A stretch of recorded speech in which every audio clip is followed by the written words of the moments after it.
Thank you so much.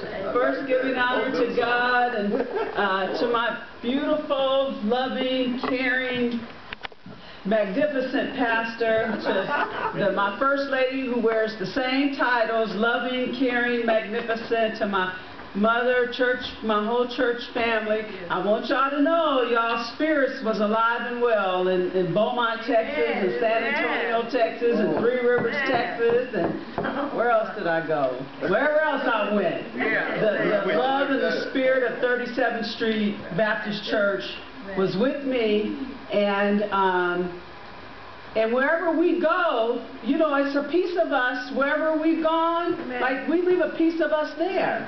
So there's a piece of us right now in Beaumont, Texas, and Three Rivers, Texas, because I was there. And I took us with me, and I deposited us there. And our prayers and our love and our care are all around that visiting room in that prison right now. I touched things and I prayed.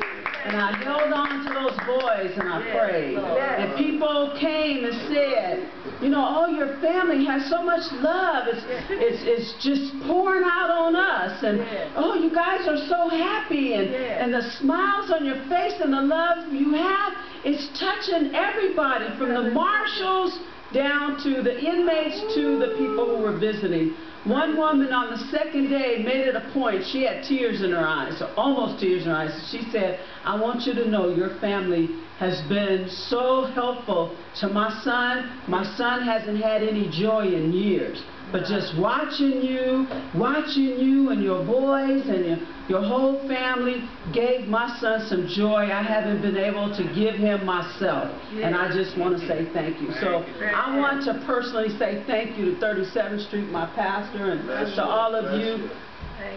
That experience would not have happened had it not been for the prayers of all of you, for the love, the care, the commitment, the concern. You gave it to me. That's the only reason why it went there. I wouldn't have had it to take there if you guys hadn't given it to me and to my son. And so I want to personally, as always, just thank you. Thank you. We never would, like we sang this morning, you know, where would I have been? Where would I have been if I hadn't had my church family to walk with me through? And I know how I feel, but I know Pastor and Cynthia, all of us, I know they're doing like me, looking back saying, God, did we just experience that? What was all of that? You know, it's one of the, it was really probably one of the bigger life-changing events in my life, because the persecution I felt wasn't able to overcome me.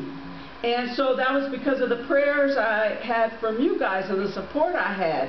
And it wasn't until after I was on the other side. And that's God's perfect clock. He knew I couldn't have really felt what I was going through, because I wouldn't have made it. But the Lord was on my side. So I had to come to the other side and look back and go, whoa, did that really happen? Did it really go like it went? Did we really sit in that courtroom all those days, all those hours, learning people's names and faces? So we knew them down the hallway. Hey, court staff waving at us. Hi, you guys. How y'all this morning? Did that really happen? It does seem like a dream today. You know, parts of it not even feeling, it feels surreal. Like I almost can't believe it. So luckily, it happened. It's real. I have all of you to bear witness in case I really lose my leave of myself. I have witnesses that it was true. It happened. And the way that we as a church family showed up, and the way that we elevated how a courtroom watches and looks at families of the people they're prosecuting changed. I saw it in them change. I saw it in the judge. I saw it in the lawyers. I saw it in the prosecutors. I saw it in the marshals. I bumped into, check this out, I bumped into now 3 marshals since that has happened that have looked at me and I've looked at them, and I said, hey, we both at the same time said, hey, I know you, and we talked like, yeah, hey, how you doing? How's everything going? Everything okay? Good. I'm glad everything's okay. That's because the Lord's presence and guidance and His direction was so powerful all through that. Those are the outcomes. And I told the lawyers that. I said, this ain't really Bob and Jeff. This ain't about y'all getting my son free. There is something bigger than this situation at work. I don't know what it is. It ain't for me to know, but I know who I serve knows. I know the intention He has for my life. I know this experience is not happening just because the federal government wants to go after somebody that they feel like they have the right to go after. That was the world's view of what was going on. That's how I would have viewed what was going on. But I knew it was bigger than that. And I knew whatever it was. That's why I couldn't explain it to nobody when people would say, well, what happened? And I would say, well, I don't really know.